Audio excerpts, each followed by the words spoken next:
السلام عليكم ورحمة الله وبركاته.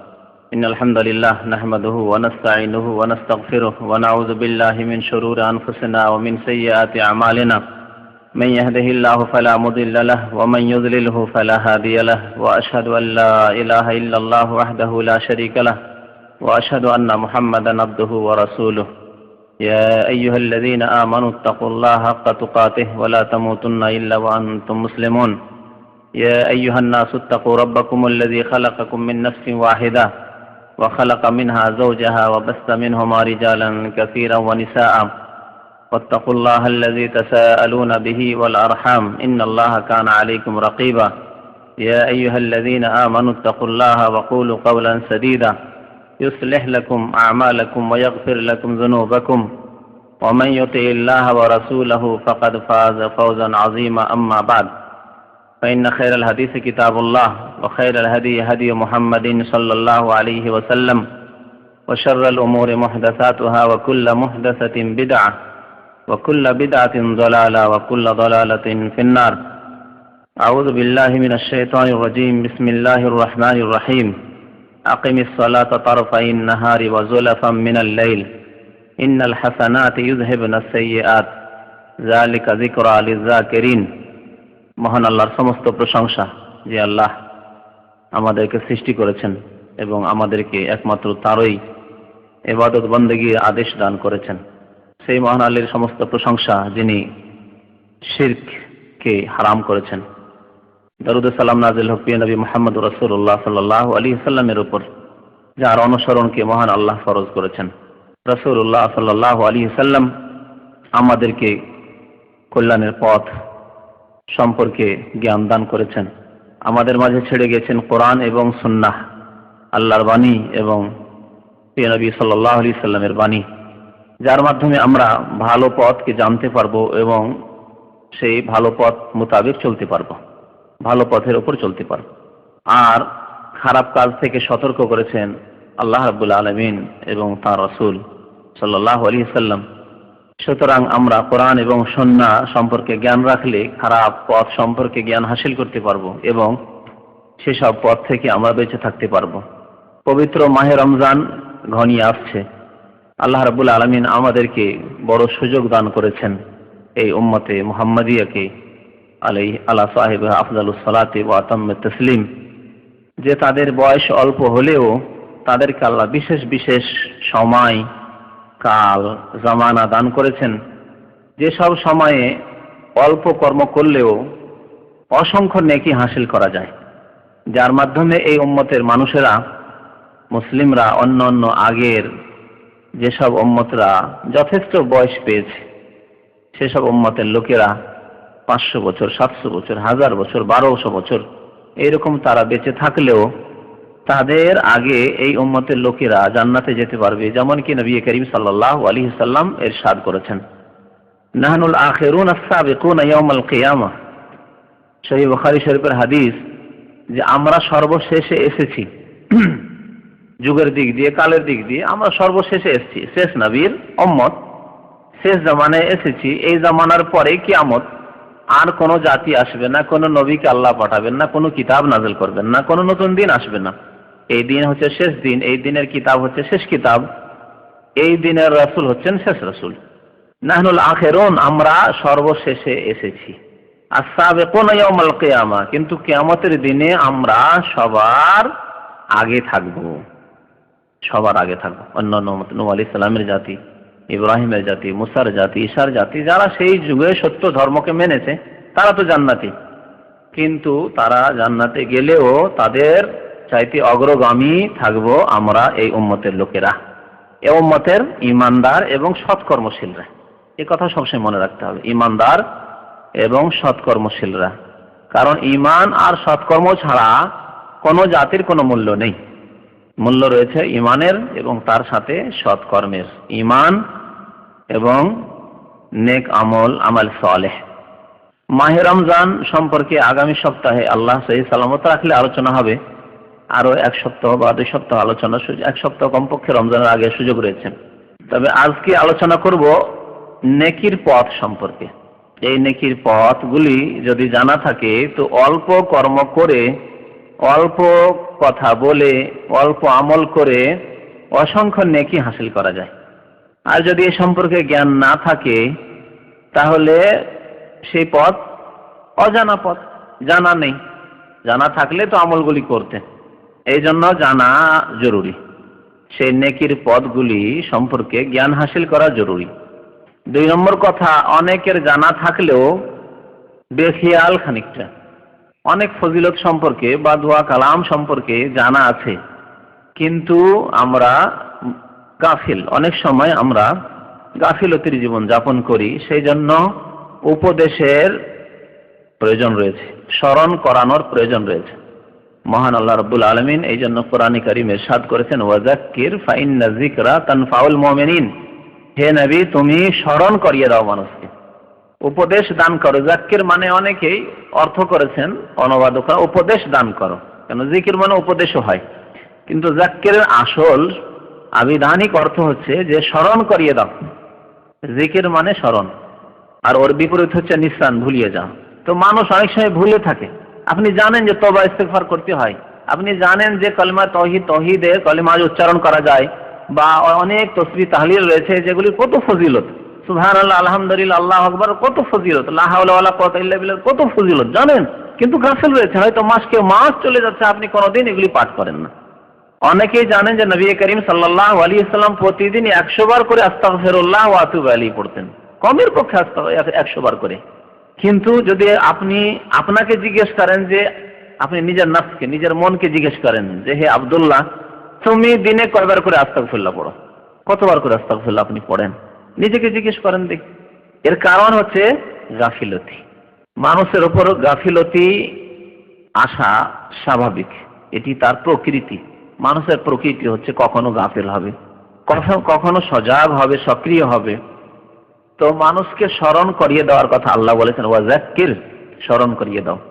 কি হবে স্মরণ করালে, ফায়দা, উপকারিতা কি?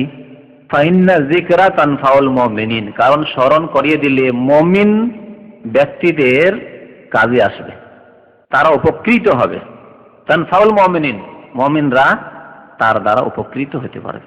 গাফিল ছিল, বেখেয়াল ছিল, স্মরণে ছিল না, দুনিয়ায় মেতে ছিল, শুধু টাকা পয়সা, এই ছেলে মেয়ে পরিবার, এই সেই, কিন্তু একটু স্মরণ করিয়ে দেওয়াতে ওই দিকটা একটু সক্রিয় হয়ে উঠলো। ফাইন্না যিকরা তানফাউল মুমিনিন, মুমিনদের কাজে আসে স্মরণ করালে, উপদেশ। আল্লাহ রাব্বুল আলামিন সূরা হুদের আয়াত নম্বর 114 এই আয়াতে ইরশাদ করেছেন, আকিমিস সালাতা তারফাইন নাহার ওয়া যুলাফাম মিনাল লাইল।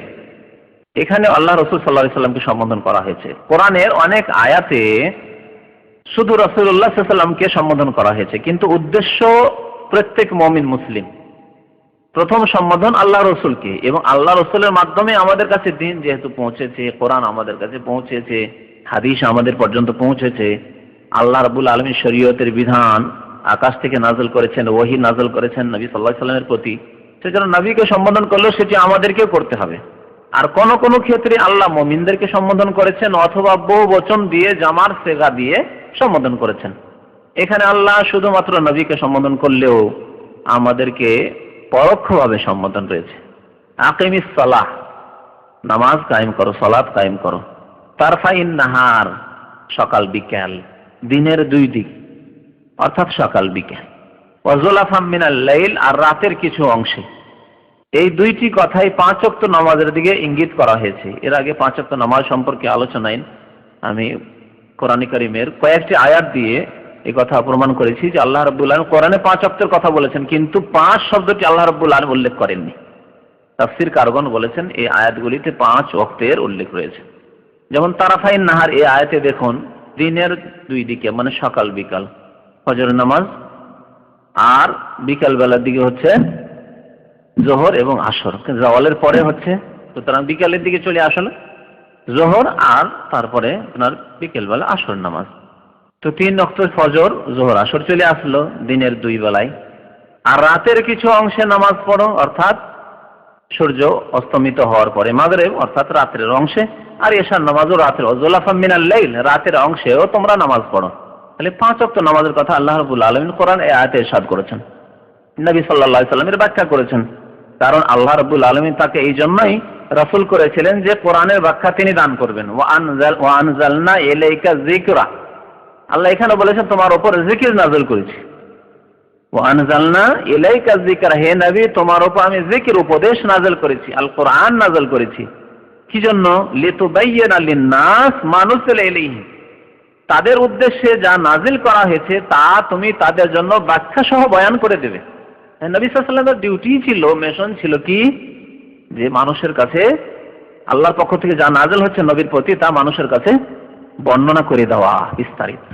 তো নবী সাল্লাল্লাহু আলাইহি ওয়াসাল্লাম হাদিসে ইরশাদ করেছেন, খামসু সালাওয়াতিন ফিল ইয়াউমি ওয়াল লাইলা, দিন এবং রাতে কত ওয়াক্ত নামাজ আল্লাহ ফরজ করেছেন? 5 ওয়াক্ত নামাজ, খামসু সালাওয়াত, 5 ওয়াক্ত নামাজ। সহিহ বুখারী শরীফের হাদিস। তো আল্লাহ রাব্বুল আলামিন এই আয়াতে সূরা হুদ ইরশাদ করেছেন যে রাতে এবং দিনে তোমরা নামাজ পড়ো, দিনে দুই বেলা, আর মানে দিনে 3 বার হয়ে গেল, আর রাতে 2 বার, 5 ওয়াক্ত নামাজ পড়ো। ইন্নাল হাসানাত ইউযহিবুনা সাইয়্যাত, তারপরে আল্লাহ রাব্বুল আলামিন ইরশাদ করছেন যে কারণ নেকি, মানুষের নেকি গুনাহগুলিকে মুছে দেয়, নেকিতে গুনাহ মুছে দেয়। গুনাহ হতে থাকে, নেকি করতে থাকলে কি হয়, গুনাহগুলিকে ভ্যানিশ করে দেয়, সাফ করে দেয়, গুনাহ থাকে না, নেকির সাথে গুনাহ থাকতে পারে না। ইন্নাল হাসানাত ইউযহিবুনা সাইয়্যাত, কিন্তু পরিমাণ যদি নেকির বেশি থাকে তাহলেই না শেষ হবে, আর পরিমাণ যদি গুনাহ বেশি হয়ে যায় তাহলে কি গুনাহ শেষ হবে? অর্থাৎ বড় বড় গুনাহ যদি কাবিরা গুনাহ হয় তাহলে কি শুধু নেকি দিয়ে সাফ করা যাবে? এই জন্য আহলে সুন্নাত ওয়াল জামাতের আকীদা, বিশ্বাস হচ্ছে যে বড় গুনাহ হয়ে গেলে তওবা শর্ত রয়েছে, বিনা তওবাতে শুধু নেকি করে নামাজ পড়ে মাফ হবে না, রোজা রেখে শুধু মাফ হবে না, তওবা করতে হবে। যেমন উদাহরণ দিই আপনাদেরকে, যদি নাপাক জিনিস থাকে, নাপাক জিনিস দূর করার জন্য ধরেন কোন জায়গায় মাটিতে পেশাব আছে, কোনো মানুষের পেশাব করেছে বা জানোয়ারের পেশাব রয়েছে নাপাক জায়গায়, বা পায়খানা রয়েছে, তাহলে পেশাব চাইতে অধিক পরিমাণে বেশি যদি পানি থাকে তাহলে সেই পেশাব দূর করা যাবে, ঠিক কিনা? কিন্তু যেই জায়গাটিতে পেশাব রয়েছে সেই পেশাবের সমান যদি হয় আপনার পানির পরিমাণ, অথবা তার চাইতে কম হয়, অথবা তার চাইতে একটু বেশি হলো, তাহলে কি ওই পেশাব নাপাকি দূর হবে? 1 লিটার পেশাব পড়ে আছে, আর 1 লিটার পেশাবের ওপর 1 লিটার, এমনকি 2 লিটার 3 লিটারও যদি পানি দেন হয়তো সাফ হবে না, জায়গাটি পাক হবে না, বরং আরো দূর পর্যন্ত নাপাকি ছড়িয়ে যাবে। অল্প জায়গাতে আপনার 1 লিটার পেশাব পড়েছিল মাটিতে, আর দিলেন আর 1 লিটার 2 লিটার বা 2 লিটার পানি, তখন কি হলো, আরো দূর পর্যন্ত পেশাব ছড়িয়ে গেল, ঠিক না? কিন্তু যদি 1 লিটার নাপাকিকে, পেশাবকে দূর করার জন্য 10 লিটার 20 লিটার পানি থাকে আপনার কাছে, তাহলে নাপাকি দূর হয়ে যাবে, ওই মেঝের নাপাকি দূর হয়ে যাবে। মনে রাখতে হবে এইরকমই। ইন্নাল হাসানাত ইউযহিবুনা সাইয়্যাত, নেকি, বরং আল্লাহ বলছেন হাসানাত, নেকিগুলি, নেকি সমূহ গুনাহ সমূহকে দূরীভূত করে। যালিকা যিকরা লিয-যাকিরিন, এতে যারা উপদেশ গ্রহণকারী তাদের জন্য উপদেশ রয়েছে, স্মরণ করে দিয়েছেন আল্লাহ রাব্বুল আলামিন। গাফিলতি দূর করার উদ্দেশ্যে আল্লাহ রাব্বুল বলছেন যে নেকি করো বেশি বেশি, তাহলে গুনাহ দূর হবে। তো নেকির রাস্তাগুলি আমাদেরকে জানতে হবে, নেকির রাস্তা সম্পর্কে আমাদেরকে সজাগ থাকতে হবে, এবং সেই ক্ষেত্রে তৎপর সক্রিয় হইতে হবে যে নেকি করব আমি, এবং এই সময়গুলিকে আমি কাজে লাগাবো, নেকির কাজে লাগাবো, যাতে করে আমি অল্প সময় অনেক কিছু করতে পারি।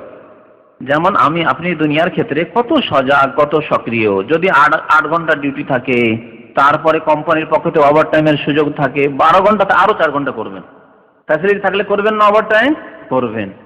ওভারটাইম যদি না থাকার বাইরে ভালো ইনকাম সোর্স আছে, আর হাতের কাজ জানেন, বা যে কোনো কাজই, অনেকে হাতের কাজ জানে না, তারপরেও বাইরে গিয়ে এদিক সেদিক করে হয়তো বেতন 500, কিন্তু বাইরে যা ইনকাম করে তা হয়তো 1000, 1500, 2000। অনেকের কথা এরকমই শুনে যে বেতন 250, 300, 400, 500, কিন্তু ইনকাম মাসে কত? অনেকের কাছেও শুনেছি হুজুর 3000 টাকা ইনকাম হয়েই যায়। ভাবতে পারবেন না আপনি যে বেতন একজনের 250, 300 বা 500, আর ইনকাম করে মাসে 3000 আছে। আল্লাহ তাকে ওইভাবে রুজির ব্যবস্থা করে দিয়েছে। আল্লাহ কারোর জন্য রুজির দ্বারকে প্রশস্ত যখন করতে চান, তখন যেখানে যায় সেখানে তার জন্য রুজির রাস্তা খুলে দেয়। আবার অনেকে অনেক হাত পা মারছে, কিন্তু না কোনো দিকেই রাস্তা খুলছে না। আল্লাহ রাব্বুল আলামিন এর হিকমত ভালো জানেন। তো আমরা দুনিয়ার ক্ষেত্রে কত সক্রিয়, যা কিছু ডিউটি করা হলো তার ব্যাস করি না। ওই রকমই ভাববেন না যে 5 ওয়াক্ত নামাজ তো পড়ছি, আর 5 ওয়াক্ত নামাজ পড়াতে তো অধিকাংশ মুসলিমদের গাফিলতি। উপরন্ত যে 5 ওয়াক্ত নামাজ পড়ি, বাস এটা হলো ফরজ ডিউটি, 8 ঘন্টার ডিউটি। হ্যাঁ, কোম্পানি যেমন ডিউটি করেন, তারপর ওভার টাইম খুঁজেন না, আল্লাহর রাস্তায় ওভার টাইম খুঁজেন। ওভার টাইম সম্পর্কেও সক্রিয় হইতে হবে, যাতে করে আপনি অল্প সময়ে অনেক উপার্জন করতে পারেন, নাকি অনেক পাথেয় নিয়ে আল্লাহ রাব্বুল আলামিনের কাছে যেতে পারেন। আপনি এই মরণের এই যে সফর রয়েছে, এই সফর করতে পারেন না। কারণ সফরে যদি আপনার কাছে পাথেয় বেশি থাকে তো বুকে বল থাকবে, টাকা পকেটে গজগজ করছে। হজের সফরে এসছেন, অসুবিধা নেই, 10,000 রিয়াল বেঁধে নিয়েছেন পকেটে, চিন্তা আছে? কোনো চিন্তা নেই, কোনো চিন্তা নেই। আর যদি ওই যে পয়সাটা ডিপোজিট জমা করতে হয়, সেই পয়সাটা জমা করে এসেছেন আর পকেটে 1 পয়সাও নিয়ে আসেনি, আশা করে এসেছেন যে ওখানে গেলে তো নাকি পয়সা রিটার্ন পাওয়া যায় কিছু, আর ওই আশা করে এসেছেন। আর যদি আল্লাহ না করে যদি রিটার্ন না পান, তাহলে তখন ভিক্ষা করা শুরু করলেন, এসে মক্কা মদিনায় ভিক্ষা করা শুরু করলেন। আর কালকে আমাদের ভিক্ষা করে তো পাওয়া যাবে না, নেকি ভিক্ষা করে পাওয়া যাবে না। এই জন্য এই সফর করতে হবে নেকি নিয়ে, নেকির পাথেয় নিয়ে সফর করতে হবে। আজকে যে এই নেকির পদগুলি নিয়ে আলোচনা করব, অধিকাংশ এই নেকির পদগুলি হচ্ছে নফল বা সুন্নাত, ফরজ নয় হয়তো, কিন্তু অসংখ্য নেকি আল্লাহ রাব্বুল আলামিন রেখেছেন এই কাজগুলিতে। সেই কাজগুলি নিজেও স্মরণ করব এবং অন্যদেরকে স্মরণ করার উদ্দেশ্যে সেই কাজগুলি নবী করিম সাল্লাল্লাহু আলাইহি ওয়াসাল্লামের হাদিসের আলোকে বা কোরআনের আয়াতের আলোকে আপনাদের সামনে পেশ করছি। আশা করি এগুলি সম্পর্কে আমরা একটু সজাগ হয়ে আমলে পরিণত করব। অনেক সময় আমাদের শিক্ষার অভাব নেই, অনেকেই জানি, জানার পরে আমল করি না, অথচ কোনো কষ্ট নেই, পয়সাও লাগে না। পয়সা লাগলে অনেক সময় ব্যথা লাগে। কিছু লোকের এত কৃপণতা রয়েছে যে যেখানে পয়সা সেখানে নেই, সেখান থেকে উদাও, ঠিক আছে, আল্লাহ রাব্বুল আলামিন যা ফরজ করেছেন সেটা করতে হবে, যাকাত দিতে হবে। তারপর উপরন্ত যাকাত ছাড়া নবী সাল্লাল্লাহু আলাইহি ওয়াসাল্লাম বলেছেন হক রয়েছে, আত্মীয় স্বজনদের হক রয়েছে, মাতা পিতার হক রয়েছে, ইয়েতিম বিধবা যারা রয়েছে নিকট আত্মীয় তাদের হক রয়েছে, মুসলিম এমনকি মুসলিম ভাইদের যারা অসহায় তাদের হক রয়েছে, এগুলি খেয়াল রাখতে হবে।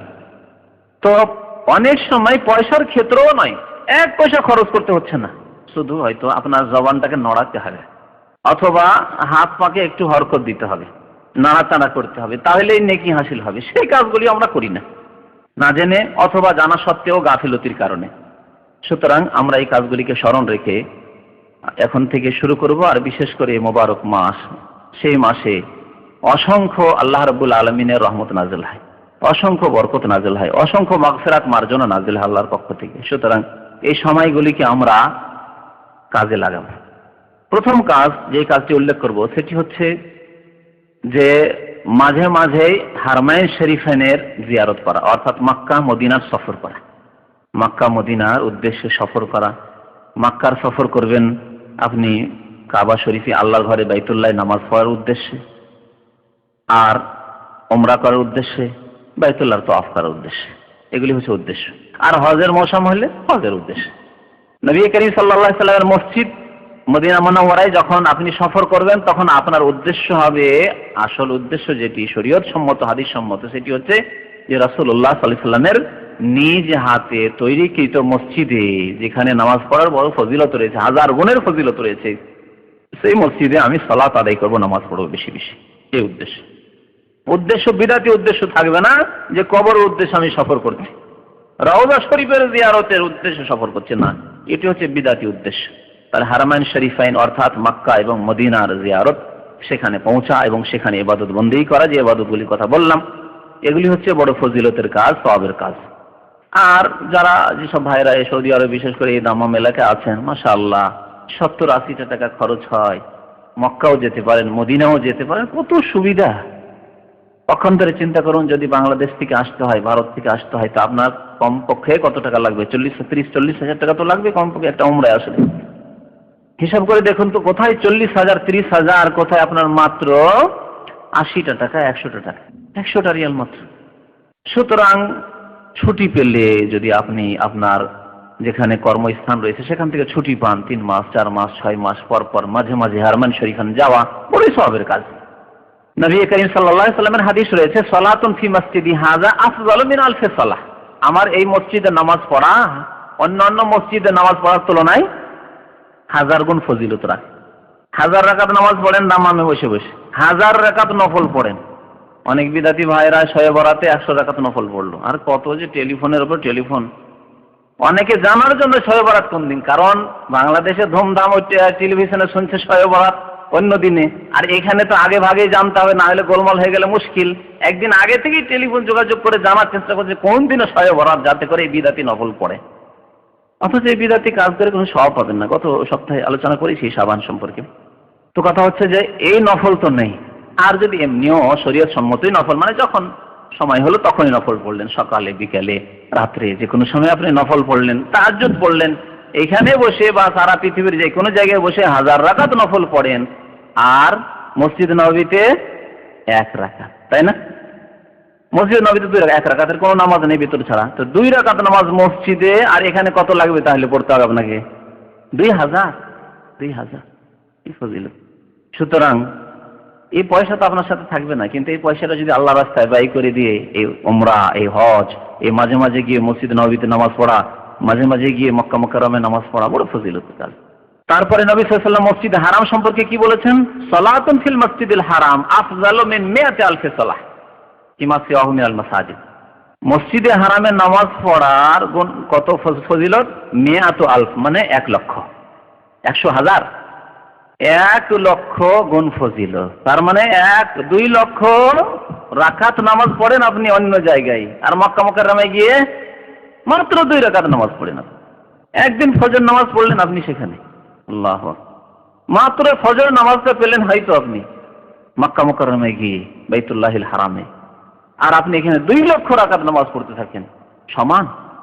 সুতরাং পয়সার কথা চিন্তা করবেন না, পয়সা আসে আর যায়, কিন্তু আল বাকিয়াতুস সালিহাতু ইনদার খায়রুন ইনদা রাব্বিক। আল্লাহ বলছেন আল মাল ওয়াল বানুনা জিনাতুল হায়াতুদ দুনিয়া। এই যে ধন সম্পদ আর এই সন্তান সন্ততি, এগুলি কি?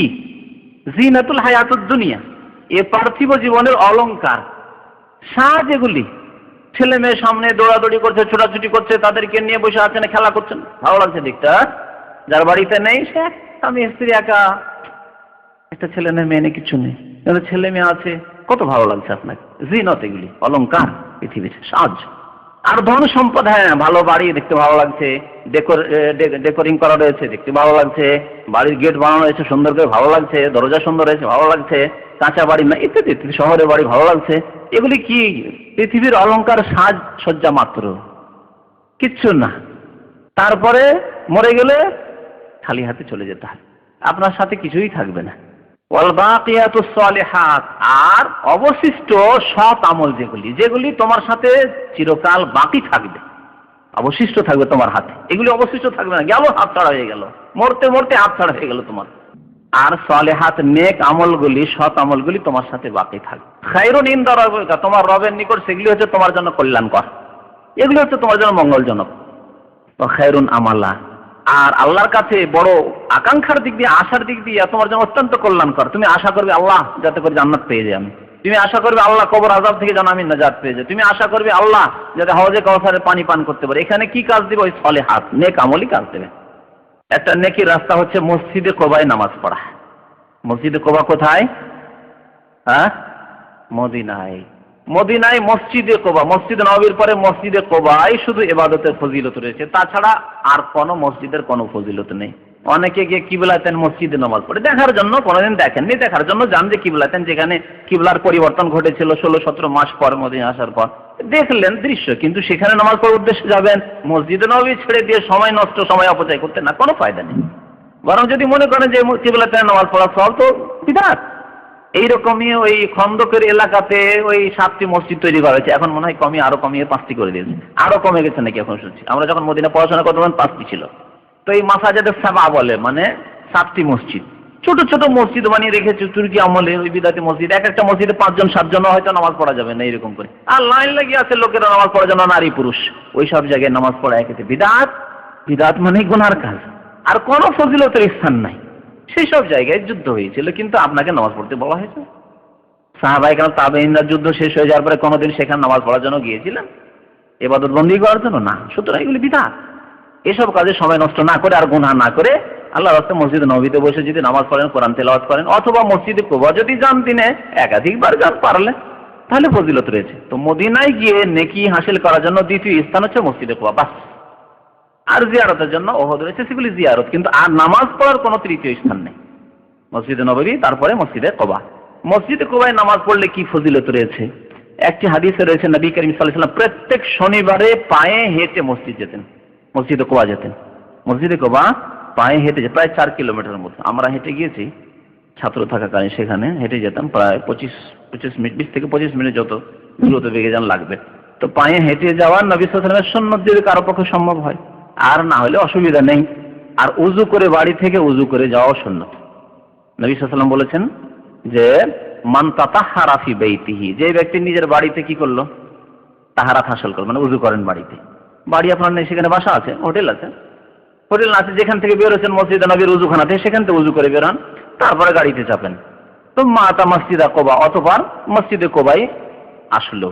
ফাসাল্লা ফিহি সালাতান, সেখানে এসে নামাজ পড়লো। কানা লাহু কাআজরি উমরাহ, তাহলে সেই ব্যক্তি উমরার সওয়াব পাবে, উমরার সওয়াব পাবে। এক উমরা করলেন মক্কায়, সেই উমরার সওয়াব পেলেন। আর এক উমরার সওয়াব কোথায় পেয়ে গেলেন? কুবার মসজিদে 2 রাকাত নামাজ পড়ে, 2 রাকাত। আর এই নামাজটি ফরজ নামাজ না, নফল নামাজ। এমন সময় যাবেন যে সময় ফরজ নামাজের সময় না হয়, কারণ ফরজ নামাজ মসজিদে নববীতে পড়লে 1000 গুণ ফজিলত রয়েছে। এই 1000 গুণকে ছেড়ে দিয়ে আপনি কেন মসজিদে কুবায় যাবেন? অনেকে ভুল করে জোহরের সময়, আসরের সময় চলে গেল আর ফরজ নামাজটিকে নষ্ট করে দিল, মসজিদে নববীতে পেল না, না, লস করলো সে।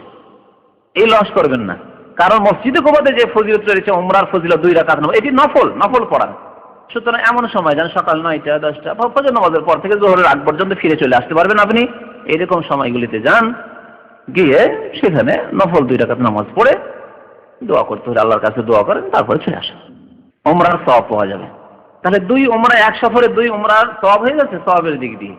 বাকি আমাদের ভাইদের যে উমরার অভ্যাস রয়েছে, মক্কাতে গিয়ে 5টা উমরা করবে একদিনে। কোথায়? সকাল 10টায় পৌঁছিল আর এসা পরে গাড়ি ছেড়ে দেবে। 12 ঘন্টা হয়তো নয়, হ্যাঁ, এই 12 ঘন্টার মধ্যে সে 5টি উমরা করবে। আমি তো অনেক ভাইয়ের কাছ থেকে শুনেছি, কয়টি উমরা? বলছে 5টি উমরা করলাম, 5টি উমরা করলাম। আর কবুল আল্লাহ একটি ছাড়া আর করবেন না, কারণ এরকম কোনো প্রমাণ নেই উমরা। যখন প্রমাণ নেই, যদি কবুল করার পথ থাকতো তো নবী সাল্লাল্লাহু আলাইহি ওয়াসাল্লাম এত সুন্দর পথ ছাড়তেন না। দেখছেন, যে পথগুলি শোনাচ্ছি সেগুলি নবী সাল্লাল্লাহু আলাইহি ওয়াসাল্লামের বাতানো পথ, তাই না? তাহলে যদি এক সফরে গিয়ে 5টি উমরা করা ফজিলতের কাজ হতো, তাহলে নবী সাল্লাল্লাহু আলাইহি ওয়াসাল্লাম এত সুন্দর পথটিকে কি গোপনে রেখে দিয়েছেন? অথবা হয় গোপনে রেখে দিয়েছেন জেনে শুনে, আর না হলে বলতে হবে যে তিনি জানতেন না আর আমরা জেনে গেছি। কোন কথা বলব? অপরাধ, 2 দিকে বেয়াদবি আর 2 দিকে কাবিরা গুনাহ। নবী করিম সাল্লাল্লাহু আলাইহি ওয়াসাল্লামকে দিয়ে আল্লাহ দিন কমপ্লিট করেছেন। নবী সাল্লাল্লাহু আলাইহি ওয়াসাল্লাম 7 দিন যেতে 7 দিন আসতে 14 দিন লাগতো শুধু যাওয়া আসার পর, আর তারপরে 1টি উমরা করে ফিরে আসছেন। 4 বার সফর করে 4টি উমরা করে ফিরে আসছেন। কেন? কোন দুঃখে এরকম করে ফিরে আসছেন? 5-5টি করে উমরা করতে পারলেন না? দেখেন, এক সফরে 2টি উমরার সওয়াব হলো শরীয়ত সম্মত। নেকি করা আরেকটি পথ হচ্ছে সালাতুদ দোহা, চাষতের নামাজ। এ দোহা আরবিতে বলে দোহা। আর আমাদের দেশে ফার্সি ভাষার খুব প্রচলন ছিল। মোগলদের যুগে ফার্সি রাষ্ট্রীয় ভাষা ছিল তো, আর ইংরেজদের যুগেও খানিকটা প্রথম দিকে ফার্সির গুরুত্ব ছিল। ইংরেজদের যুগে মুসলমানদেরকে পিছিয়ে দেওয়ার জন্য ইংরেজরা একটা ছলনা খেলেছিল মুসলিমদের সাথে। কি করেছিল জানেন? ব্রিটিশরা প্রথম দিকে বললো যে দেখো মুসলমান, তোমরা যদি ইংরেজি নাও পড়ো, ফার্সি পড়ো, তবুও তোমাদের কোর্টে কাছারিতে তোমাদের চাকরি হবে। যারা ইংরেজি পড়বে ইংরেজি পড়তে পারে, যারা ফার্সি পড়বে ফার্সি পড়তে পারে, চাকরি হবে। প্রথম দিকে চাকরি দিত। তখন হিন্দুরা শুরু করলো ইংলিশ পড়া। কেন? হিন্দুদের জন্য ফার্সি পড়া ইংলিশটাই তো মুশকিল, দুটোই ভাষা তাদের বিদেশি ভাষা।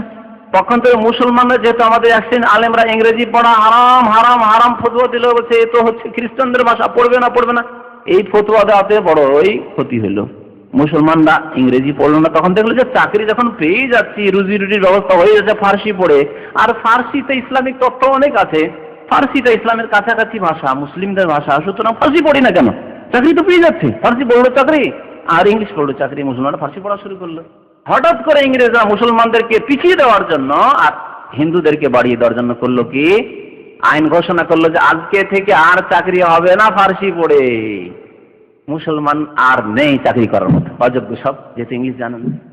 সমস্ত জায়গাগুলি তখন হিন্দুদেরকে দিয়ে দেয়। এইভাবে ছলনা করেছে এই ব্রিটিশ ইসলামের শত্রুরা, যারা আমাদের দেশে হানা দিয়েছিল। এই ইতিহাস অনেকে জানেন না।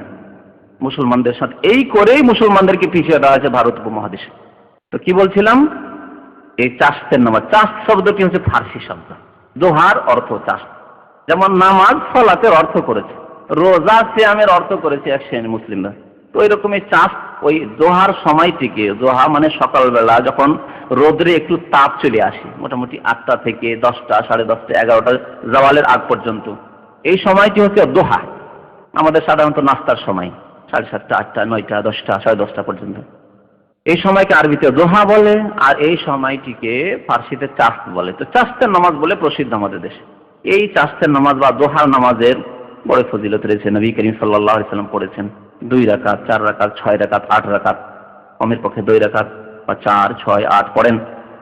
নবী সাল্লাল্লাহু আলাইহি সাল্লাম মক্কা বিজয়ের বছর 8 রাকাত পড়েছেন, সুতরাং অধিক পরিমাণে পড়লে 8 রাকাত পড়া যেতে পারে।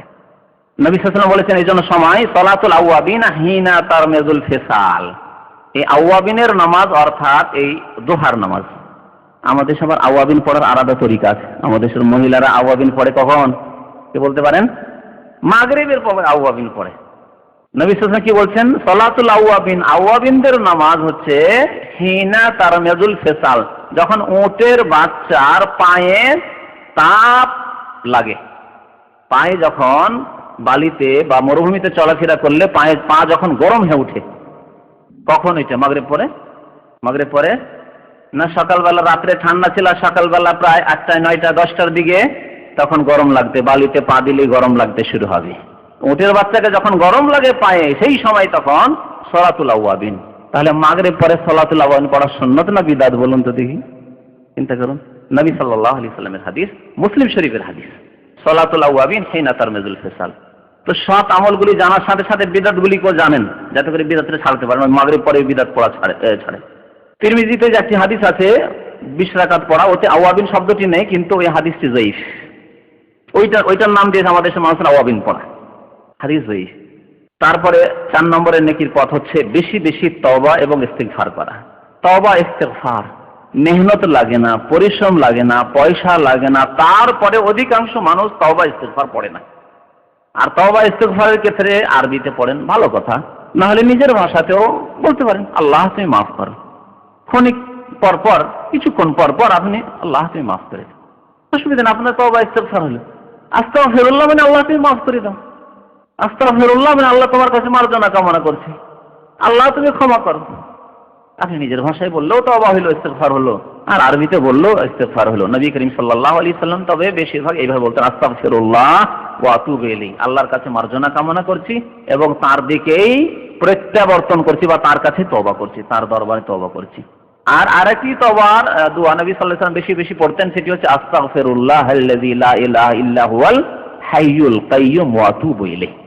আস্তাগফিরুল্লাহ আল্লাযী, সে আল্লাহর নিকট আমি মার্জনা কামনা করছি, লা ইলাহা ইল্লা হুয়া, যার ছাড়া কেউ সত্য মাবুদ নেই, আল হাই যিনি চিরঞ্জীব, আল কাইয়্যুম যিনি সবকিছুর ধারক বাহক, ওয়া আতুবু ইলাইহি, এবং তার নিকট আমি তওবা করছি, তার দরবারে তওবা করছি। এটি হচ্ছে নবী করিম সাল্লাল্লাহু আলাইহি সাল্লামের সুন্নতি ইস্তিগফারের দোয়া। বাকি আমাদের দেশের বক্তাগণ যে পড়ুন ভাইরা আমার, আস্তাগফিরুল্লাহ রব্বি মিন কুল্লি যামবিন ওয়া আতুবু ইলাইহি। বুঝতে পেরেছেন না? পারেননি? পড়ে না বেশিরভাগ বক্তারা আর শ্রোতারা জলসা ওয়াজ মাহফিলে আস্তাগফিরুল্লাহ রব্বি মিন কুল্লি যামবিন ওয়া আতুবু ইলাইহি। কোনো হাদিসে নেই, কোনো হাদিসে হদিস পাবেন না। এটি হচ্ছে হুজুরদের তৈরি করা, হুজুরদের তৈরি করা। এখন হুজুরদের তৈরি করাটাই হচ্ছে বহুল প্রচারিত, সেটাই মানুষ জানছেন, কিন্তু নবীর মোবারক জবান থেকে আল্লাহর ওহী ভিত্তিক যে দোয়া কালাম বেরিয়েছে, যে ইস্তিগফার বেরিয়েছে, সেটি মুখস্থ নেই আমাদের। কত হতভাগা আমরা, এবং তার জন্য চেষ্টাও নেই। গাফিল, সজাগ না। বলছি যে সজাগ হন। যেটি হুজুরদের তৈরি করা, ওটিকে বাদ দিয়ে হুজুরদের যিনি হুজুররা হুজুরই হতে পারতেন না যদি নবী করিম সাল্লাল্লাহু আলাইহি সাল্লামের আগমন না হইতো। ঠিক কিনা বলেন? কুফরিতে শিরকে নিমজ্জিত থাকতেন না হুজুররা যদি নবী করিম সাল্লাল্লাহু আলাইহি সাল্লামের আবির্ভাব না হইতো। নবী করিম সাল্লাল্লাহু আলাইহি সাল্লামের পবিত্র জবান, বরকতময় জবান থেকে যেটি বেরিয়েছে, তার সাথে কেন মহব্বত নেই, অথচ মহব্বতের রাসূলের দাবিদার। আর আরেকটি কথা মনে রাখবেন যে নিজের জন্য তওবা ইস্তিগফারের সাথে সাথে, মার্জনা কামনার সাথে সাথে অন্যের জন্য তওবা ইস্তিগফার করেন, অন্যের জন্য আল্লাহর কাছে মার্জনা কামনা করেন। অন্যের জন্য মানে প্রথম মাতা পিতার জন্য, ছেলে মেয়েদের জন্য, স্ত্রীর জন্য, আত্মীয় স্বজনদের জন্য, মুসলিমাতের জন্য, মুমিন মুমিনাতের জন্য। নবী করিম সাল্লাল্লাহু আলাইহি ওয়াসাল্লামের একটি হাদিসে রয়েছে, আল্লাহুম্মা গফির লিল মুমিনিনা ওয়াল মুমিনাত ওয়াল মুসলিমিনা ওয়াল মুসলিমাত আল আহইয়াই মিনহুম ওয়াল আমওয়াত। হে আল্লাহ, তুমি প্রত্যেক মুসলিম পুরুষকে মাফ করো, মুসলিম নারীদেরকে মাফ করে দাও, মুমিন পুরুষদেরকে মাফ করে দাও, মুমিন নারীদেরকে মাফ করে দাও। এর ফজিলত কি? এইভাবে যদি আমরা অন্যদের জন্য আল্লাহর কাছে ক্ষমা চাই, দোয়া করি তাদের জন্য মার্জনা, তাকে আল্লাহ মাফ করে দিলে আমার আপনার ক্ষতি হলো। আল্লাহ যদি একজন গুনাহগার, সারাবি, বেনামাজি, তাকে আল্লাহ রাব্বুল আলামিন অসংখ্য নামাজ ছেড়েছে, সে 10 বছর 20 বছর সে পাপ করেছে, তারপরেও যদি আল্লাহ তাকে মাফ করে দিয়ে জান্নাত দিয়ে দেন, তো আমার আপনার কোনো ক্ষতি হবে না লাভ হবে? ক্ষতি হবে না। বাকি লাভের দিক শুনুন। লাভের দিক হচ্ছে, নবী করিম সাল্লাল্লাহু আলাইহি ওয়াসাল্লাম ইরশাদ করেছেন, সহিহ মুসলিমের হাদিস রয়েছে, যে কোন মুসলিম ভাইয়ের জন্য যদি আপনি দোয়া করেন, মুসলিম ভাইয়ের জন্য, সে ক্ষমারই দোয়া করেন আর হেদায়েতের দোয়া করেন আর অন্য কিছু রহমতের দোয়া করেন, যদি দোয়া করেন মুসলিম ভাইয়ের জন্য, তো ফেরেশতা নিযুক্ত হয় আপনার জন্য। ফেরেশতা কি বলে? ওয়ালাকা বিমিসলিন আমিন, আল্লাহ যেন তোমাকেও অনুরূপ দান করে। আমি বললাম যে আল্লাহ তুমি আমার মাতা পিতাকে মাফ করে দাও, কেন বখিলি করবো এই ক্ষেত্রে? আল্লাহ আমার স্ত্রীকে মাফ করে দাও, আল্লাহ আমার স্বামীকে মাফ করে দাও, আল্লাহ আমার স্বামীকে হেদায়েত করো, আমার স্ত্রীকে হেদায়েত, ছেলে মেয়েদেরকে হেদায়েত করো, হেদায়েতের পথে রাখো। এই দোয়া যদি করেন, ফেরেশতা দোয়া করছে কি, যে আল্লাহ তোমাকেও যেন ওই রকমই দান করে। আমার দোয়া আপনার দোয়া কবুল নাও হতে পারে, বাধা হতে পারে, কিন্তু ফেরেশতাদের দোয়াই তো বাধা হবে না। আল্লাহু আকবার, কত ফায়দা তাহলে। আর জান্নাতে আমার জায়গা আপনার জায়গা সে নেবে না, তার জায়গা নেবে। সুতরাং তার হেদায়েতের জন্য, তার ক্ষমার জন্য, মার্জনার জন্য আল্লাহর কাছে উদারতার সাথে যদি দোয়া করি, তাহলে তো দুনিয়াতে শান্তি কায়েম হবে। এদিকে দিয়েও বড় ফায়দা, যে মানুষ যদি সৎ, সারা বিশ্বের মানুষ সৎ হয়ে যায়, তাহলে কত সুন্দর শান্তি প্রতিষ্ঠিত হবে পৃথিবীতে। সুতরাং আমরা নিজেদের জন্য আল্লাহর কাছে ক্ষমা চাওয়ার সাথে সাথে অন্যদের জন্য ক্ষমা, মার্জনা, দোয়া করব। আর বিশেষ করে যাদের হক রয়েছে আমাদের উপর, যাদের হক রয়েছে, মাতা পিতার হক, ছেলে মেয়েদের হক, স্ত্রীর হক, আত্মীয় স্বজনদের হক, যার বাড়ি খাওয়া দাওয়া করে পড়াশোনা করেছেন তাদের হক, যে ওস্তাদের কাছে পড়াশোনা করেছেন তার হক, যে প্রতিষ্ঠানে পড়াশোনা করেছেন সেই প্রতিষ্ঠানের যারা ধারক বাহক, যারা দেখাশোনা করেছেন, যারা আপনার যেইভাবে আপনার সাহায্য সহযোগিতা করেছেন, যারা আপনাকে বিদেশ পাঠিয়েছেন, আপনার রুজি রোজগারের ব্যবস্থা করেছেন, তাদের হক। অনেকের হক আমাদের সাথে জড়িত রয়েছে, তাদের জন্য বিশেষ করে দোয়া করতে হবে। আর প্রত্যেক মুসলিমাতের জন্য দোয়া করতে হবে। 5 নম্বরে নেকির পথ হচ্ছে লাইলাতুল কদর। ইনশাআল্লাহ তাআলা লাইলাতুল কদরের সময় আসবে, তখন বিস্তারিত আলোচনা হবে। রমজান ইফতার ক্যাম্পে আলোচনা হবে। আপনাদের কাছে যাদের সময় আছে আমাদের সাথে ইফতার করবেন। আসর পর থেকে 4টা থেকে শুরু করে মাগরিব পর্যন্ত ইসলামিক আলোচনা, নবীর জীবনী এবং রমজান সম্পর্কে আরো বিভিন্ন বিষয় সম্পর্কে বিষয়ভিত্তিক আলোচনা, প্রত্যেক দিন বিষয়ভিত্তিক রমজান মাসে আলোচনা হবে আসর পরে। তো এই লাইলাতুল কদরের বড় ফজিলত রয়েছে, আর এই সম্পর্কে আপনাদের জানা রয়েছে। লাইলাতুল কদরের ফজিলত কোরআনে আছে না? কি আছে সূরা কদরে?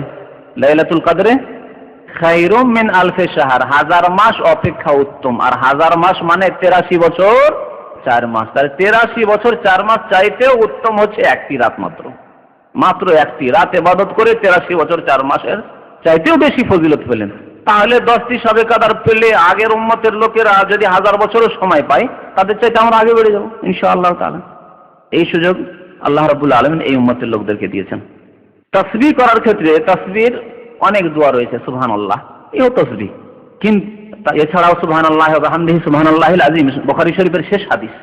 নবী করিম সাল্লাল্লাহু আলাইহি ওয়াসাল্লাম এই হাদিসটি সম্পর্কে বলেছেন, কালেমাতান, 2টি ওয়ার্ড, 2টি কলেমা মাত্র, 2টি কথা, খাফিফাতান আলাল লিসান, জবানে বলতে অত্যন্ত সহজ বা হালকা, তাকিলাতান ফিল মিজান, এবং আল্লাহর দাঁড়িপাল্লায় কাল কিয়ামতে অত্যন্ত ভারী, হাবিবাতান ইলার রহমান, আর আল্লাহর নিকট এই 2টি কথা অত্যন্ত প্রিয়, অত্যন্ত প্রিয় আল্লাহর নিকট এই 2টি কথা। কি?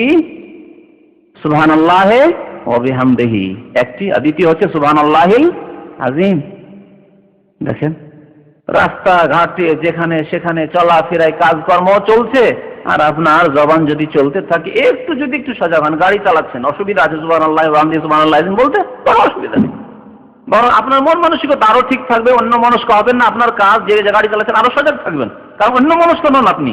আপনার ধ্যান শুধু একমাত্র আল্লাহ রাব্বুল আলামিন। সারা পৃথিবী থেকে আপনি মনকে একবারে ফিরিয়ে নিয়ে এসেছেন আল্লাহর দিকে। সুবহানাল্লাহি ওয়া বিহামদিহি সুবহানাল্লাহিল আযীম বলছেন, কখনো সুবহানাল্লাহি ওয়া বিহামদিহি সুবহানাল্লাহিল আযীম বলছেন, কখনো আস্তাগফিরুল্লাহ ওয়া আতুবু ইলাইহি বলছেন, কখনো আর কিছু বলে দোয়া করছেন। তো এইভাবে আপনি কত অসংখ্য নেকি হাসিল করতে পারবেন। আরো একটি অত্যন্ত গুরুত্বপূর্ণ তাসবিহ রয়েছে যা অনেকে হয়তো জানেন না। এই তাসবিহটিকে বলা হচ্ছে ব্যাপক অর্থবাহী তাসবিহ। নবী সাল্লাল্লাহু আলাইহি সাল্লাম একবার সকালবেলা দেখেছেন তার একজন স্ত্রী জুয়াইরিয়াকে যে ফজর নামাজ পড়ে বসেছেন আর তাসবিহ গুনে চলে যাচ্ছেন, সুবহানাল্লাহ, আলহামদুলিল্লাহ, আল্লাহু আকবার, এই তাসবিহ করতে আছেন। তারপরে প্রায় সকাল 10টার দিকে দোহার সময় হয়ে গেছে, চাষের সময়, ফিরে আসছেন, দেখেন ওই অবস্থাতে বসে তার বাড়িতে বসে তাসবিহ গুনতেই আছেন, তিনি তাসবিহ জপতেই আছেন। নবী করিম সাল্লাল্লাহু আলাইহি ওয়াসাল্লাম বলছেন, দেখো জুয়াইরিয়া, তুমি যে এতক্ষণ ধরে তাসবিহ তাহলিল করছো জানি না কি বলছো, তবে আমি একটি কলেমা তোমাকে শিখিয়ে দিচ্ছি। এই তাসবিহর কলেমা যদি পাঠ করে, আমি একবার পাঠ করলাম, তুমি সকাল থেকে এই 4 ঘন্টাতে যা কিছু করলে আমি একবার বলেই তা হাসিল করলাম। সেই তাসবিহটি আজকে আপনাদেরকে শোনাচ্ছি। নবী করিম সাল্লাল্লাহু আলাইহি ওয়াসাল্লাম শিখিয়েছেন জুয়াইরিয়াকে, বলেন সুবহানাল্লাহি ওয়া বিহামদিহি, আদাদা খালকিহি ওয়া রিদা নাফসিহি ওয়া জিনাত আরশিহি ওয়া মিদাদা কালিমাতিহি। 5টি ছোট ছোট কালিমা, ওয়ার্ড। সুবহানাল্লাহি ওয়া বিহামদিহি, আল্লাহর পবিত্রতা ঘোষণা করছি তার প্রশংসার সাথে সাথে। আদাদা খালকিহি, তার সৃষ্টির সংখ্যা সমপরিমাণ। আল্লাহ কত সৃষ্টি রয়েছে বলুন তো দেখি। এমনিতে বলা হয়, একটি প্রসিদ্ধ কথা আছে আমাদের দেশে, 18,000 মখলুকাত। শুনেছেন না শোনেননি?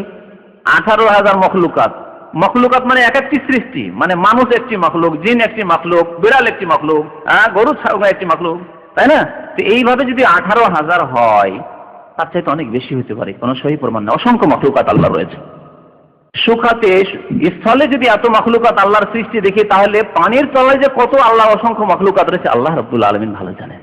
আর জমিনে যে কত মখলুকাত রয়েছে আল্লাহ রাব্বুল আলামিন ভালো জানেন। তাহলে 18,000ই যদি ধরেন, আর প্রত্যেক মখলুকের সংখ্যা বলেন, মানুষের কত সংখ্যা, জিনের কত সংখ্যা, ফেরেশতা একটি মখলুক তাদের কত সংখ্যা, ছাগল একটি সৃষ্টি কত সংখ্যায় পৃথিবীতে ছাগল রয়েছে, গরু একটি মখলুক কত সংখ্যা। তাহলে আদাদা খালকিহি, আল্লাহর সৃষ্টির যত সংখ্যা রয়েছে তত পরিমাণ আমি আল্লাহ তোমার তাসবিহ এবং প্রশংসা বর্ণনা করি, ঘোষণা করি। ওয়ারিদা নাফসিহি, আর এত পরিমাণ তাসবিহ এবং প্রশংসা করি যাতে তুমি সন্তুষ্ট হয়ে যাও আমার উপর, তুমি রাজি হয়ে যাও আমার উপর। ওয়ারিদা নাফসিহি ওয়াজিনাত আরশিহি, আল্লাহ তোমার আরশের যে ওজন রয়েছে, আরশের ওজন সম পরিমাণ আমি তাসবিহ করছি। আরশকে এক পাল্লায়, আর এক পাল্লাতে আল্লাহ আমার শুধু তাসবিহ আর প্রশংসা, এত তাসবিহ তোমার করছি। ওয়াজিনাত আরশি ওয়া মিদাদা কালিমাতিহি, আল্লাহ তোমার প্রশংসা গুণগান লেখার জন্য যত কালির প্রয়োজন, কালি, কলমের কালি, যত কালির প্রয়োজন রয়েছে তত পরিমাণ আমি কি করছি, তোমার তাসবিহ এবং প্রশংসা ঘোষণা করছি। বলুন দেখি, আল্লাহ কোরআনে কি বলেছেন?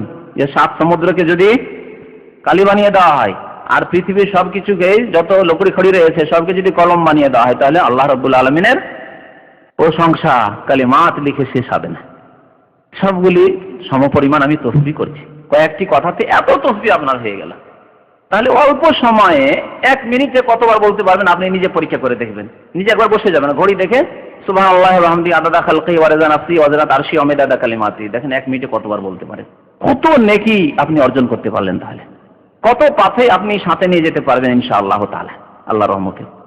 এইভাবে বাজারে প্রবেশের দোয়া রয়েছে।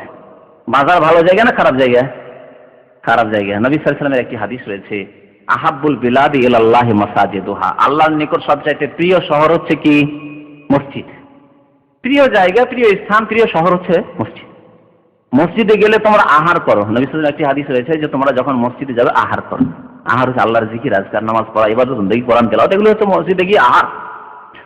এটি হচ্ছে প্রিয় স্থান আল্লাহর নিকট। আর ওয়া আবগাজুল বিলাদ, সবচেয়ে নিকৃষ্ট শহর হচ্ছে আসওয়াকুহা, বাজার। বাজার আল্লাহর নিকট নিকৃষ্ট জায়গা। অধিকাংশ পাপ বাজারে হয়, ঠিক কিনা বলেন? বাজারে হয়। ঘরের চাইতে বাইরে বাজারে বেশি পাপ হয়। তো এই বাজারে গেলে যে গুনাহ, বাজারে যেতে হবে, প্রয়োজন মোতাবেক তো যেতে হবে, কমপক্ষে কাজে কেনাকাটার জন্য, কেউ ব্যবসা করছেন ব্যবসায়ীকে যেতে হবে, অথবা আপনার প্রয়োজন রয়েছে বাজারে যেতে হবে, প্রয়োজন মানে বিনা প্রয়োজনে যাবেন না।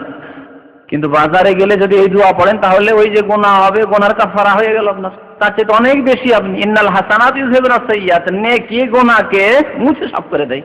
আপনি বাজারে যখনই প্রবেশ করলেন, নবী কারীম সাল্লাল্লাহু আলাইহি ওয়াসাল্লাম এরশাদ, মান দাখালা সুক, যে ব্যক্তি বাজারে প্রবেশ করলো, ফাকাল, এবং বলল, লা ইলাহা ইল্লাল্লাহু ওয়াহদাহু লা শারীকা লাহু লাহুল মুলকু ওয়া লাহুল হামদু ইউহয়ি ওয়া ইউমীতু ওয়া হুয়া আলা কুল্লি শাইইন কাদির। আমাদের সে চৌথা কলমা বলে, ঠিক না? জানেন তো?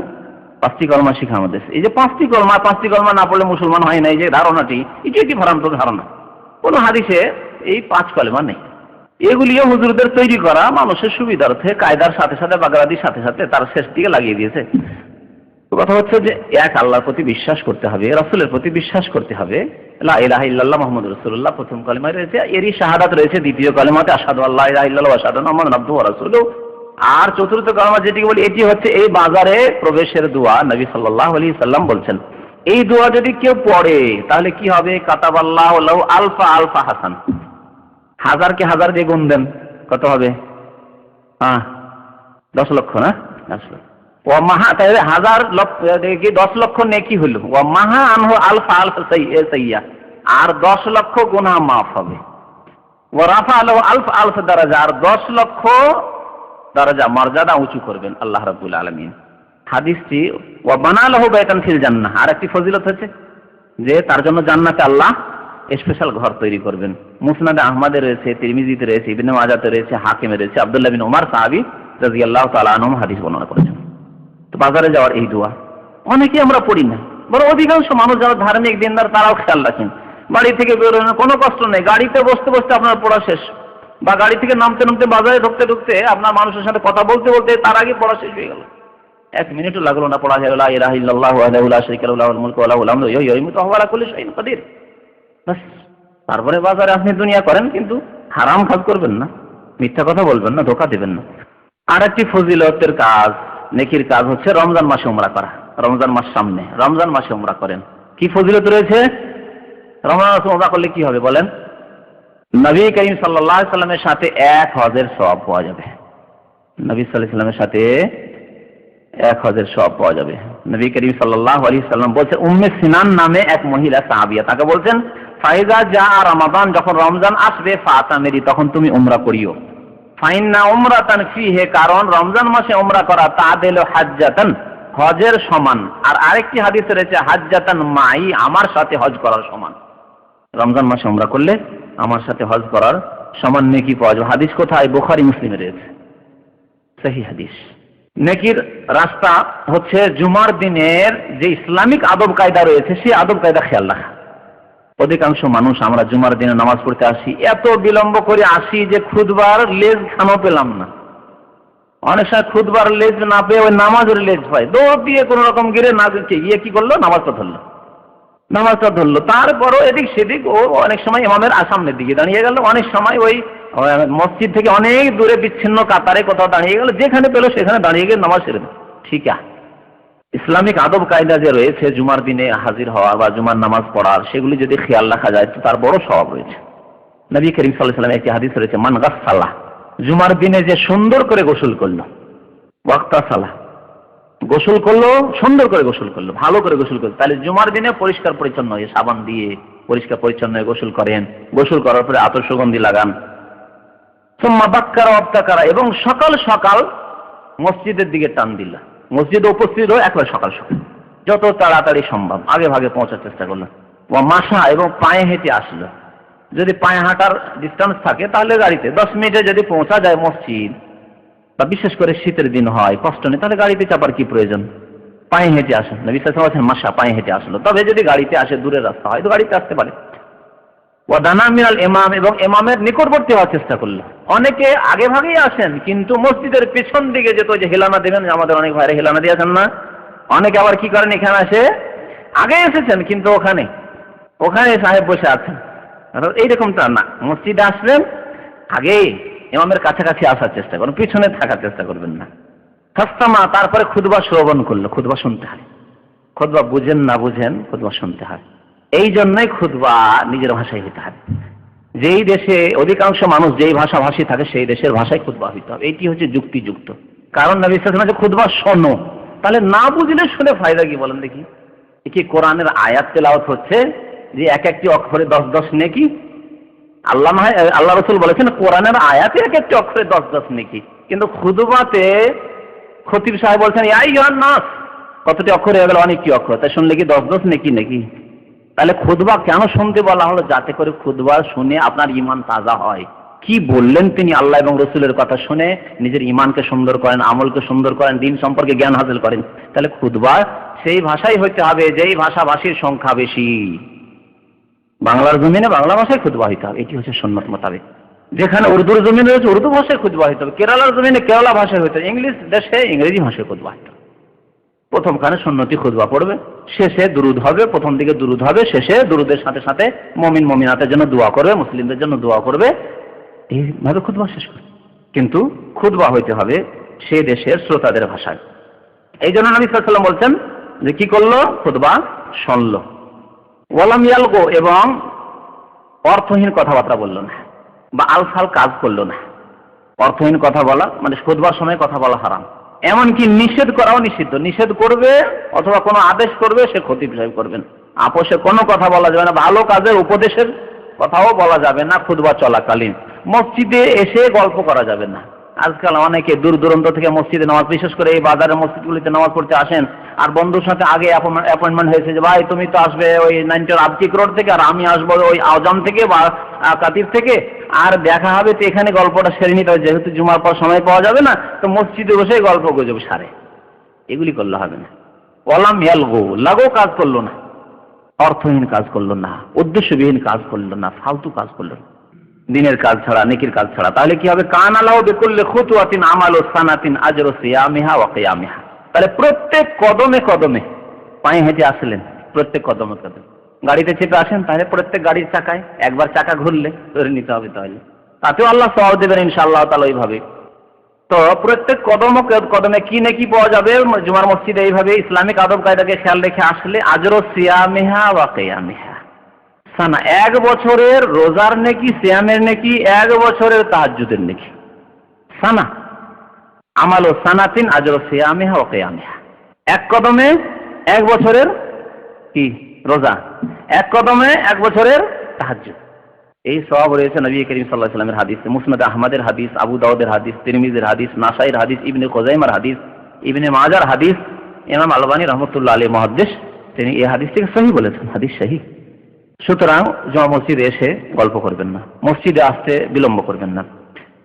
রোজা রাখা, নফল রোজা বেশি বেশি রাখা, এ হচ্ছে বেশি সওয়াবের কাজ। নবী করিম সাল্লাল্লাহু আলাইহি ওয়াসাল্লাম বড় উৎসাহিত করেছেন নফল রোজার জন্য। একটি হাদিস এই ক্ষেত্রে শুনে, নফল রোজার ক্ষেত্রে নবী সাল্লাল্লাহু আলাইহি ওয়াসাল্লাম ইরশাদ করেছেন, মান সামা ইয়াওমান ফি সাবিলিল্লাহ, আল্লাহর সন্তুষ্টির উদ্দেশ্যে যে ব্যক্তি একটি রোজা রাখলেন, একটি রোজা, কোনো এক সোমবারের রোজা রাখলেন, বৃহস্পতিবারের রোজা রাখলেন, আপনি নবী সাল্লাল্লাহু আলাইহি ওয়াসাল্লামের সুন্নাত সপ্তাহে এই দিনগুলিতে রোজা রাখা, অথবা মাসে 3টি রোজা নবী সাল্লাল্লাহু আলাইহি ওয়াসাল্লাম রাখতেন, 13, 14, 15 তারিখে রোজা রাখতেন, বীজের রোজা বলা হয়। কোন একটি রোজা যদি কেউ রাখেন নফল, যখন আপনার সুবিধা হলো নফল রোজা একটি রোজা রাখলেন, তাহলে ফজিলত কি, বাদ আল্লাহু বাইনাহু ওয়া বাইনা জাহান্নাম 70 খরিফান, তার এবং জাহান্নামের মাঝে আল্লাহ রাব্বুল আলামিন 70,000 বছরের দূরত্ব করে দেবেন। জাহান্নাম থেকে আল্লাহ তাকে 70,000 বছরের দূরত্ব রাখবে, ডিস্টেন্সে রাখবে। এই হচ্ছে ফজিলত নফল রোজা রাখা, একটি রোজা। সুতরাং নিজেকে তুচ্ছ মনে করবেন না, নিজের আমলকে তুচ্ছ মনে করবেন না যে সারা বছর রাখতে পারি না, তাই একটি রোজা রাখবো না। রোজা রাখেন, তবে নির্দিষ্ট কোনো একদিনের ফজিলত মনে করে রাখবেন না। যেমন শুধু 15 শাবান না, 15 শাবানের সাথে 16, 17 যদি রেখে নেন, তার আগে রেখে নেন, পরে না, অসুবিধা নেই। বিশেষ সেই দিনের কোনো বিশেষত্ব যখন নেই, তখন সেই দিনকে বিশেষভাবে রোজায় আপনি করবেন না। কিন্তু সেই দিনও রোজা রাখা যেতে পারে, তার সাথে রোজা রাখলে। শুধু শুক্রবারে নবী সাল্লাল্লাহু আলাইহি ওয়াসাল্লাম রোজা রাখতে নিষেধ করেছেন, কিন্তু আগে পরে করে শুক্রবারও রোজা রাখা যেতে পারে, অথবা শুক্রবারের সম্মানার্থে নয়, বরং আপনার শুক্রবার দিন ছুটি, সেজন্য শুক্রবার দিন আপনি রোজা রেখে নিলেন, অসুবিধা নেই। আল্লাহ রাব্বুল আলামিন এই ফজিলত রেখেছেন। এই হাদিস বুখারীতে রয়েছে, মুসলিমে রয়েছে। একটি রোজার দ্বারা জাহান্নাম থেকে 70,000 বছরের দূরত্ব থাকা যেতে পারে। কিন্তু এই ফজিলত, এই নফলের ফজিলতগুলির ক্ষেত্রে সবসময় মনে রাখতে হবে কি মনে রাখতে হবে, যে তার আগে ফরজগুলি আদায় করতে হবে। 5 ওয়াক্ত নামাজ পড়ে এই নফল রোজার ফজিলত হাসিল করতে হবে। 5 ওয়াক্ত নামাজ যদি কেউ না পড়ে, ফজর পড়ে না, আর নফল রোজা রাখে, তাহলে জাহান্নাম থেকে দূরে থাকবে কি করে? জাহান্নাম থেকে দূরে থাকবে, ফরজই করে দিয়েছে, চলবে না। এইরকমই রমজান মাসে রোজা ঠিক রেখে তারপরে নফলের ফজিলত হাসিল করতে হবে। জীবনে হজ ফরজ হয়েছে, হজটা ফরজ আদায় করতে হবে, তারপরে বেশি বেশি উমরা করতে হবে। আর এক শ্রেণীর ওই ভাইদের মতো করলে হবে না, যে ভাই কত বছর হলো সৌদি আরব, বলছে হয়ে গেল 10-15 বছর। বরং এই সপ্তাহ 2 আগে এক ভাই তো বলছেন তার হয়ে গেল 20 বছর। সত্য ঘটনা বলছি, কথায় কথায় সে বলছে হুজুর 20 বছর হয়ে গেল। আমি ভাবছি 20 বছর মানে কত যে হজ করেছে, তার মানে এক যুগে তো হজ খুব সস্তা ছিল, মানে এইরকম হামলা সিস্টেম, অফিস সিস্টেম ছিল না। আপনি চলে যান, সাবকোট টিকিট নেন আর 100, 150, 200 টাকাতে হজ করে চলে এসেন, এত সস্তা হজ ছিল। ভাবছি 20 বছর থেকে যখন থাকে, তা আমি ভাবছি যে কত যে হজ করেছে তা আল্লাহ পাক জানে, তো আমার থেকে বেশি হবে ইনশাআল্লাহ। তাকে জিজ্ঞেস করছি তো ইনশাআল্লাহ তাহলে হজটা তো করেছেন?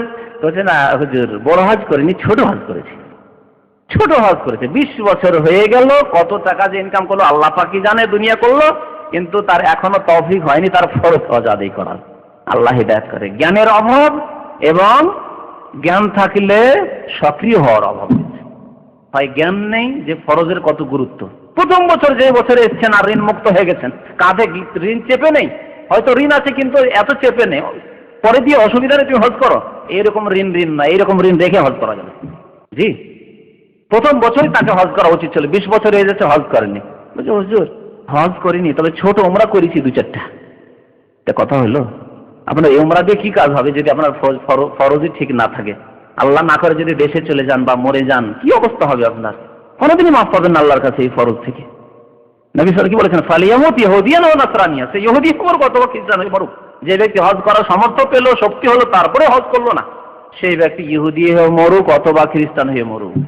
কোথায় তাহলে আপনার এই উমরার ফজিলত থাকবে? উমরার ফজিলত, মসজিদে কুবার ফজিলত, আর বাইতুল্লাহ নামাজ পড়ার ফজিলত কখন হাসিল হবে? যখন ফরজ আদায় করে নেবেন। জীবনে একবার হজ আদায় করে নেন আর তারপরে নফল করতে থাকেন, নফল উমরা করতে থাকেন, নফল হজ করতে থাকেন। যাই হোক, নফল ইবাদত বান্দাইগুলি আর অনেক রয়েছে, অল্প কিছু আলোচনা হলো, সময় প্রায় শেষের দিকে, সেজন্য আলোচনা এখান থেকে শেষ করে দিচ্ছি। আল্লাহ রাব্বুল আলামিন আমাদেরকে যেন নেক আমলের তৌফিক দান করেন। আল্লাহ রাব্বুল আলামিন আমাদের জন্য গুনাহ খাতা মাফ করে দেন। আল্লাহ রাব্বুল আলামিন আমাদেরকে পবিত্র রমজান মাসে সহিহ সালামত সুস্থ থেকে পদার্পণ করার জন্য তৌফিক দান করেন। আল্লাহ রাব্বুল আলামিন আমাদেরকে মাহে রমজানকে আমাদের জন্য, আমাদের এই উম্মতে মুসলিমার জন্য আল্লাহ রাব্বুল ইজ্জত সম্মানের কারণ যেন বানিয়ে দেন, উপায় যেন বানিয়ে দেন। আল্লাহ রাব্বুল আলামিন আমাদের যেন দুনিয়া এবং আখিরাতে কল্যাণ করেন এই রমজানুল মুবারকের মাধ্যমে। আল্লাহ রাব্বুল আলামিনের কাছে দোয়া করি, আল্লাহ রাব্বুল আমাদের আত্মীয় স্বজন যারা মারা গেছেন তাদের গুনাহ খাতা যেন মাফ করে দেন। আল্লাহ রাব্বুল তাদেরকে যেন জান্নাতুল ফিরদাউস দান করেন, তাদের কবর আযাবকে যেন দূর করে দেন, তাদের জাহান্নামের আযাবকে যেন দূর করে দেন। আল্লাহ রাব্বুল আলামিন আমরা আমাদের যারা বেঁচে রয়েছেন এবং হিদায়াতের পথে নেই, ভ্রান্ত পথে রয়েছে, তাদেরকে যেন আল্লাহ রাব্বুল হিদায়াত দান করেন, 5 ওয়াক্ত নামাজ পড়ার তৌফিক দান করেন, শিরক বিদআত ছেড়ে দিয়ে নবী করিম সাল্লাল্লাহু আলাইহি ওয়াসাল্লামের সুন্নাত মোতাবেক জীবন যাপনের যেন তৌফিক দান করেন। আমিন। সাল্লাল্লাহু আলা নবিয়িনা মুহাম্মদ ওয়া আলা আলিহি ওয়া সাহবিহি আজমাইন।